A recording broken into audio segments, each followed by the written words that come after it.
Study IQ IAS, आपका selection हमारा mission. नमस्कार दोस्तों, आज पूरी दुनिया की नजरें टिकी हुई हैं स्ट्रेट ऑफ हॉर्मुज पर, ऑयल सप्लाई पर, ईरान पर, ट्रंप के बयानों पर, पीस टॉक्स पर। लेकिन इसी दौरान दुनिया में कुछ ऐसा भी घट रहा है जिसके पास यह दम है कि यह भविष्य की युद्ध की पद्धतियों को बदल दे।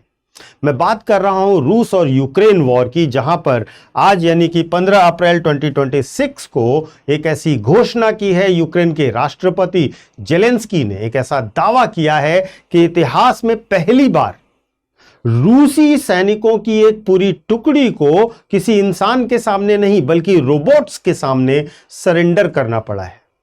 जो जेलेंस्की साहब हैं, उनके ट्वीट में यह शब्द थे कि यह बुराई को ढूंढने वाली और उसे खत्म करने वाली तकनीकी है। लेकिन क्या हमें यह समझना चाहिए कि क्या यह सिर्फ युद्ध को एक वीडियो गेम की तरह बनाने की तकनीकी है, या फिर हम वास्तव में उस दौर में पहुंच चुके हैं जहां पर युद्ध के मैदान में वीरता के स्थान पर प्रोग्रामिंग का इस्तेमाल होने जा रहा है। आज मैं the Times, the Newsweek और द इंडिपेंडेंस की रिपोर्ट्स के हिसाब से इस पूरे जो घटनाक्रम है इसका विश्लेषण करने जा रहा हूं। अंत तक बने रहिएगा। घटना कहां की है, सबसे पहले वह समझते हैं। घटना है पूर्वी यूक्रेन के एक रणनीतिक मोर्चे की। यहां पर हुआ क्या कि यूक्रेन की एचलीज स्ट्राइक बटालियन है, जिसने एक रूसी ट्रेंच को चारों तरफ से घेर लिया। और यह घेराबंदी किसी पैदल सेना ने नहीं की थी, यह की थी first person view FPV drones ने।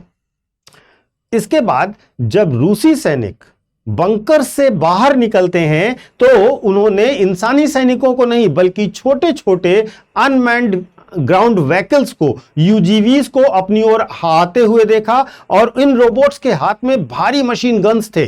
ये सब भारी मशीन गन से लैस थे और सीधे उनके ट्रेंच की तरफ बढ़ रहे थे।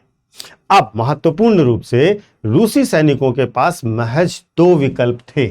पहला विकल्प यह था कि वे उनसे लड़ाई करते, उनके ऊपर काउंटर अटैक करते और ये जो ऑपरेटर्स द्वारा, अदृश्य ऑपरेटर्स द्वारा मशीनें थीं, उन मशीनों से लड़ते और मर जाते, क्योंकि आपके पास कोई अन्य विकल्प नहीं था। और दूसरा विकल्प यह था कि आप एक मशीन के सामने अपने हाथ खड़े कर दें, सरेंडर कर दें। और रूसी सैनिकों ने दूसरा विकल्प चुना।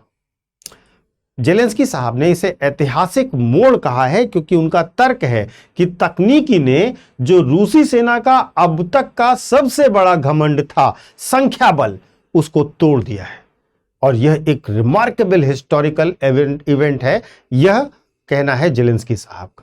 हमें समझना होगा कि यह पूरा इकोसिस्टम काम कैसे करता है, कैसे इस प्रकार से रोबोट सरेंडर कराते हैं, यह भी मैं आपको समझाता हूं बहुत ही शॉर्ट में। देखिए, यहां पर कोई एक रोबोट नहीं था, वास्तव में यह एक इंटीग्रेटेड नेटवर्क था। सबसे पहले होता है एरियल ओवरलुक का मामला, जहां पर ऊपर से ड्रोन्स जो होते हैं वो रियल टाइम फीड देते हैं। उसके बाद आता है ग्राउंड एग्जीक्यूशन का दौर, जहां पर जमीन पर रोबोट्स फिजिकल पोजीशन लेते हैं, हथियारों से लैस होते हैं ये। और तीसरा बड़ा जो कंपोनेंट है वो है इलेक्ट्रॉनिक वॉरफेयर का। रूस ने उस क्षेत्र में जो यूक्रेन ने उस क्षेत्र में जो रूसी संचार का नेटवर्क था उसको पूरी तरीके से जैम कर दिया था, जिससे जो रशियन सैनिक थे वे अपने कमांडर से किसी भी प्रकार का कम्युनिकेशन नहीं कर पा रहे थे। एक प्रकार से उन्हें डिजिटली आइसोलेट कर दिया गया, चारों तरफ से मशीनों से घेर दिया गया, ऊपर से पूरा सर्विलांस स्थापित किया गया। और यह सब दूर बैठकर किया जा रहा था, सामने केवल इंस्ट्रूमेंट्स थे। अब महत्वपूर्ण रूप से देखिए, सैनिकों को जो ट्रेनिंग दी जाती है ना, वो सैनिकों को ट्रेनिंग दी जाती है कि वे सामने खड़े हुए दूसरे सैनिक से कैसे लड़ें। लेकिन जब दुश्मन आपका अदृश्य हो या फिर सामने केवल एक मेटल ही पड़ा हुआ हो, तो आपके लिए वीरता का जो कॉन्सेप्ट है, जो ब्रेवरी का कॉन्सेप्ट है, वही खत्म हो जाता है। यह रूसी सैनिकों के लिए एक बड़ी भारी मनोवैज्ञानिक हार थी। अब आप सोचिए, कॉस्ट वाइज भी, इकोनॉमिकली भी सोचिए, तो एक UGV की कीमत है कुछ $1000 और यह नष्ट भी हो जाए तो यूक्रेन के अकाउंट से कुछ पैसे कम हो जाएंगे, बस इतना होगा, जान तो किसी की नहीं जाएगी। लेकिन रूस के लिए इस प्रकार का युद्ध जहां पर उसके सैनिक अपनी जान दे रहे हों और सामने कुछ मशीन के टुकड़े ही टूट रहे हों, तो यह एक असंभव युद्ध बनता जा रहा है, कम से कम उन जोन्स में जहां पर यूक्रेन ने ऐसी क्षमताएं विकसित कर ली हैं। 22,000 यूनिट्स पर काम कर रहा है, फ्रंट्स पर काम कर रहा है, सॉरी, इस समय जेलेंस्की का देश। महत्वपूर्ण है, जेलेंस्की ने इसको कहा कि यह बुराई को ढूंढकर उसको अंत करने की तकनीकी है, यह क्योंकि तकनीकी यह जो है, यह घने जंगल हो या मलबे में छुपे हुए दुश्मन हो, उन सबको थर्मल सेंसर के माध्यम से ढूंढ लेती है, और एक प्रकार से हम कहें तो इसके कारण छिपने की जगह ही खत्म हो जाती है। तो एक प्रकार से यह जो पूरा घटनाक्रम हुआ, इसको हम भविष्य के युद्ध का एक ब्लूप्रिंट मान सकते हैं। रूस ने पुतिन साहब के सामने अगर हम देखें तो दो रास्ते बच रहे हैं। अब पहला रास्ता यह है कि वे भी इसी प्रकार की तकनीकी, इसी स्तर की टेक्नोलॉजी का प्रयोग करें, यद्यपि रूस पर बहुत भारी प्रतिबंध लगे हुए हैं, जिसके कारण इस पर इतनी तेजी से काम हो पाना संभव तो नहीं लगता है। दूसरा रास्ता यह है कि वे परमाणु धमकियों का सहारा लें और इस प्रकार की धमकियां देना शुरू करें।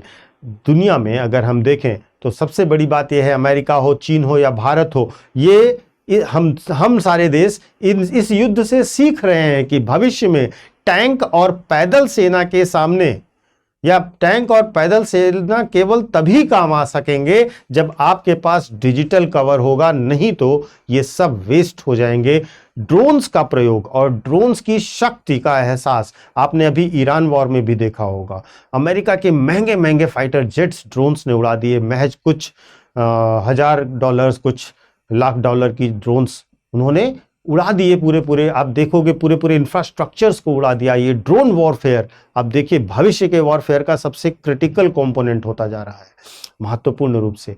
और इस पूरी घटना ने जो अभी हुई रशिया के विरोध में जेलेंस्की साहब के देश के द्वारा, तो वहां पर पूरी दुनिया के जो रक्षा विशेषज्ञ हैं वे सब के सब बिल्कुल चौंक गए हैं। जेलेंस्की का यह दावा कि इतिहास रच दिया है हमने, यह कोई अतिशयोक्ति नहीं है। यहाँ पर ध्यान दीजिएगा कि भारत के लिए भी यहाँ पर बहुत स्पष्ट मैसेजिंग है कि आपको अपनी सीमाओं पर केवल जवान नहीं बल्कि डिजिटल वॉल भी खड़ी करनी पड़ेगी, क्योंकि भविष्य के युद्ध इसी प्रकार से लड़े जाने हैं। भविष्य के युद्ध साहस से ज़्यादा सॉफ्टवेयर से लड़े जाएंगे।